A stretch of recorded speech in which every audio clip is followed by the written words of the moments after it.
It ain't the left side or the right side, then it must be the FinSide. It ain't the left side or the right. Thank you, Solo D. Welcome to another episode of On The FinSide, here with Kat and Paul Picken. You can follow us on Facebook, Twitter, Spreaker, iTunes, YouTube, and on iHeartRadio. Paul and I are taking a look here at a few Dolphins that are trending up and trending down as we go into the third and most meaningful preseason game against the Philadelphia Eagles. Paul, we've got a handful of players here. I mean, the Dolphins had an up and down game against the Ravens. Nothing to worry about. They lost 31-7, but really all of that came when not only the first string, but the second string was already out of the football game. So not a huge deal, nothing to worry about, just like the rest of preseason, but it does give us a chance to take a look at some individual performances. Let's take a look at your top three players that are trending up at this point. You can't have a trending up without pointing at Davin Godchaux. I mean, this is a guy that we looked at coming out of the draft. We liked the pick. We thought he was going to need a little more time to develop, but sitting next to Ndamukong Suh, given the relationship he's already built up with Suh and given his play on the field, Jordan Phillips may not have taken the steps we hoped he did this offseason, but he hasn't really been a slouch either. Godchaux is getting these starts and probably will start the regular season opener because of his merit more so than the shortcomings of Jordan Phillips. I expect to see Phillips in the rotation with Godchaux. I expect to see Vincent Taylor get a little bit of time. But Godchaux has, from day one, seized the reins at that defensive tackle position and basically played like he was a first-rounder. So, huge thing from him. Second person probably trending up for me, I got to look at Jakeem Grant. I know I'm a little biased here. He's a player I've liked since they drafted him.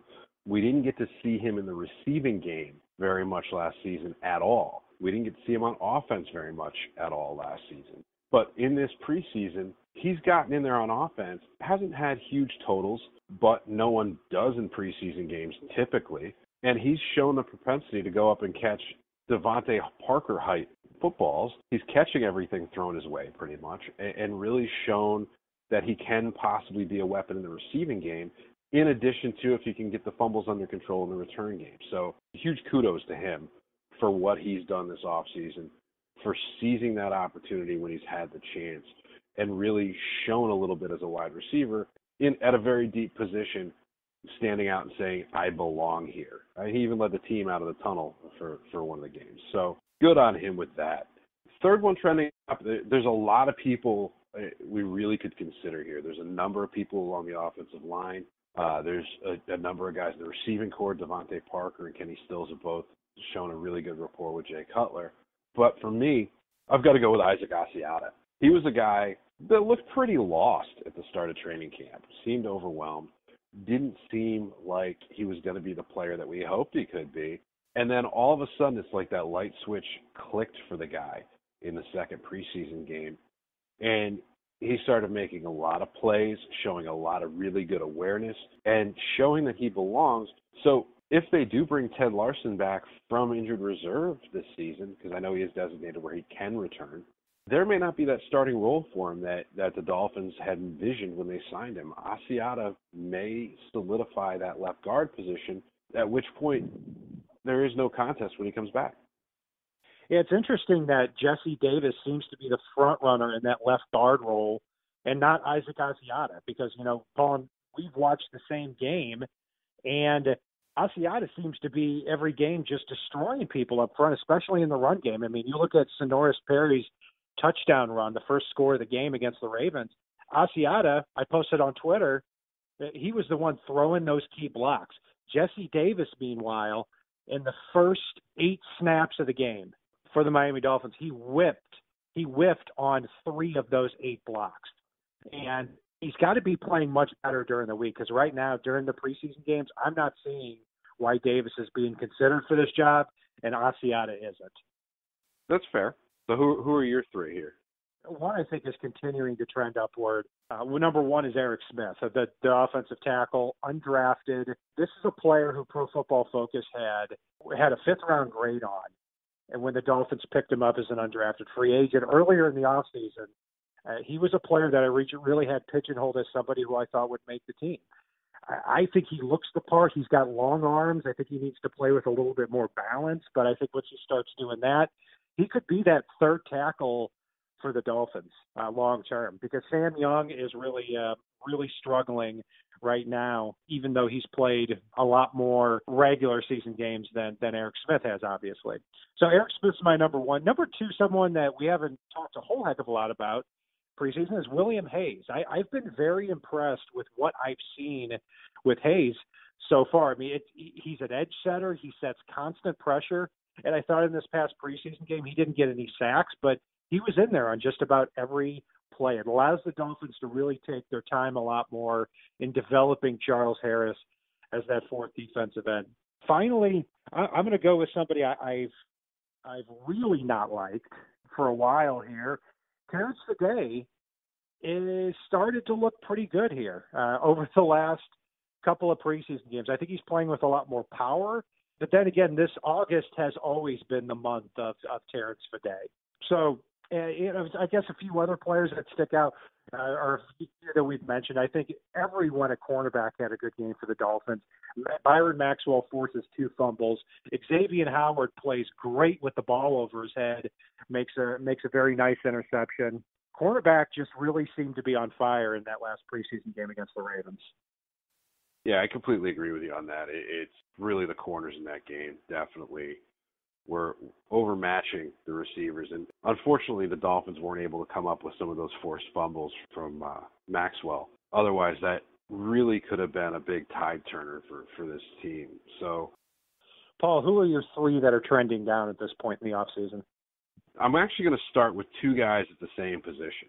I had some pretty big expectations as far as another year of development for Julius Wormsley. He was a guy that last offseason showed that he belonged, showed the positional flexibility to play defensive tackle as well as defensive end. He was able to make some things happen. He did a lot in the limited opportunity he had last year, and this season so far he looks like he's just getting washed away when he's out there on defense. I see him getting blown off the ball. I don't see him getting the penetration we saw from him last year. And this is going up against the 3s and 4s in a lot of cases.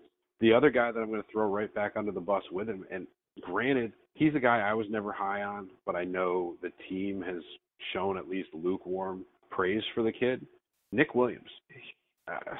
If Vincent Taylor, Davin Godchow, Jordan Phillips are making you look obsolete and you're supposed to be some form of stout player at the defensive tackle position, I'm almost of a mindset that they might as well cut ties with him now and bring in somebody else for a tryout that might at least have a chance at making the roster or unseating somebody, because let's face it, the 4 in the middle are pretty well set at this point, and I don't see either of these 2 guys making a case to be the 5th there. Another guy for me that definitely doesn't seem to be taking advantage of anything here and has to, and seems to really be trending down, and I know it's somebody we talked about in our 53-man projections, Walt Aikens.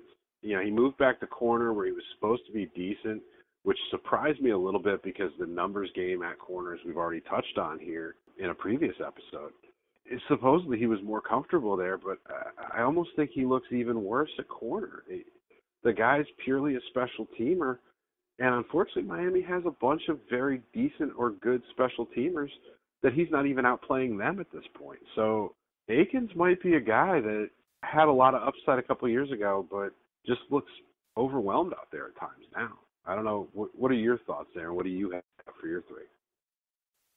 I agree with you on, and to piggyback on what you said, yeah, Walt Aikens may find himself in a 3-way competition with Lafayette Pitts and with Jordan Lucas for that final roster spot at defensive back. It's possible you see 2 out of that group make it, but yeah, I mean, if they moved Aikens from safety to cornerback and you're not seeing him out there until the 4th quarter, special teams or not, that's not a great thing, because not only if you're keeping Aikens on your roster, you're also going to have him in your opening day or your starting 45 on active game day if he's worthy of keeping on the roster. Otherwise, you're going to get somebody who at least has the ability to have some positional flexibility that can really get on the field.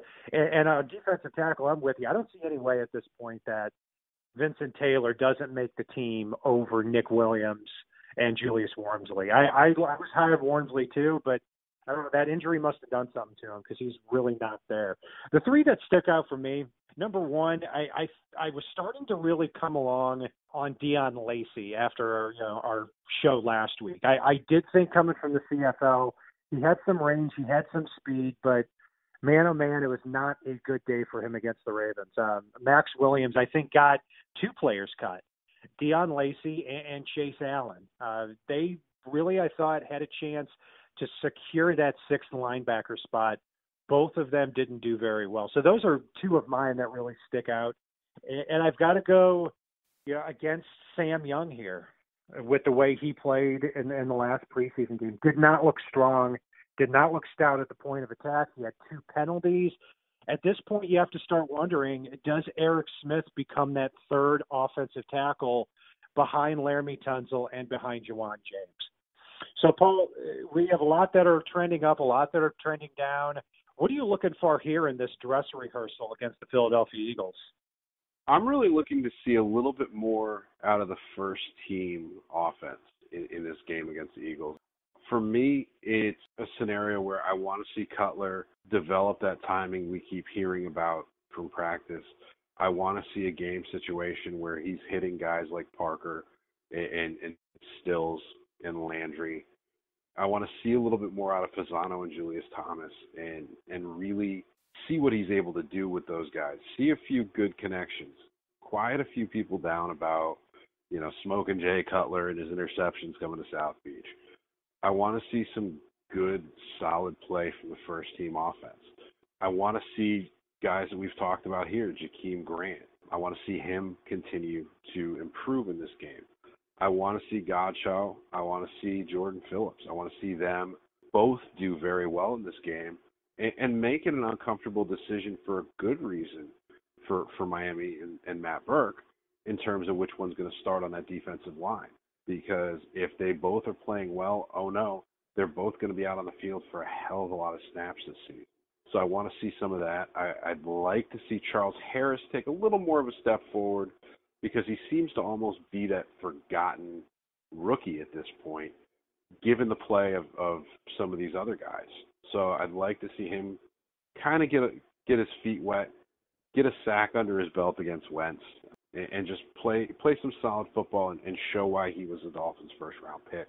And then I'd like to see Dion Lacey go back to what we saw in that first game because I do think he's a guy that can not only help Miami on special teams, but also be a necessity on that 45-player roster where essentially he's active because Miami may or may not need him to help out at the linebacker position. We can only keep so many guys in the secondary active to play special teams. We're not going to have 3 active linebackers and 10 active defensive backs just because of the special teams factor. So we need some of these linebackers like Hull and Lacey to play special teams here, and I'll be looking for that as well. I'm going to be looking at the line play here, with specifically in individual performances, Anthony Steen, Jesse Davis, and Isaac Asiata, because now that Craig Urbick could miss the first couple of weeks of the regular season, maybe not, the Dolphins could be in some big trouble at that spot. I look at Jesse Davis or Anthony Steen projected to be that week 1 starting left guard, and we got Gerald McCoy coming to town, and that keeps me up at night. I mean, so they need to strengthen that at the interior of that line in any way necessary. If not, maybe it's time to get a Nick Mangold on the phone or some other offensive guard out there in the free agent market. You were listening to On the FinSide here with Kat and Paul Picken, taking a look at a few players on the Dolphins roster, trending up and trending down. You can follow us on Facebook, Twitter, iTunes, Spreaker, YouTube, and on iHeartRadio. Keep listening to us here and subscribe to our channels. We're going to be with you for year-round of Miami Dolphins news. And if it's not on the right side, it's not on the left side, it is on the fin side. Solo D, take us home. It ain't the left side or the right side, then it must be the fin side. It ain't the left side or the right side, then it must be the fin side. Listen, Dolphins fans across the land all tuning in to see what Brian, Cat, and Paul about to do.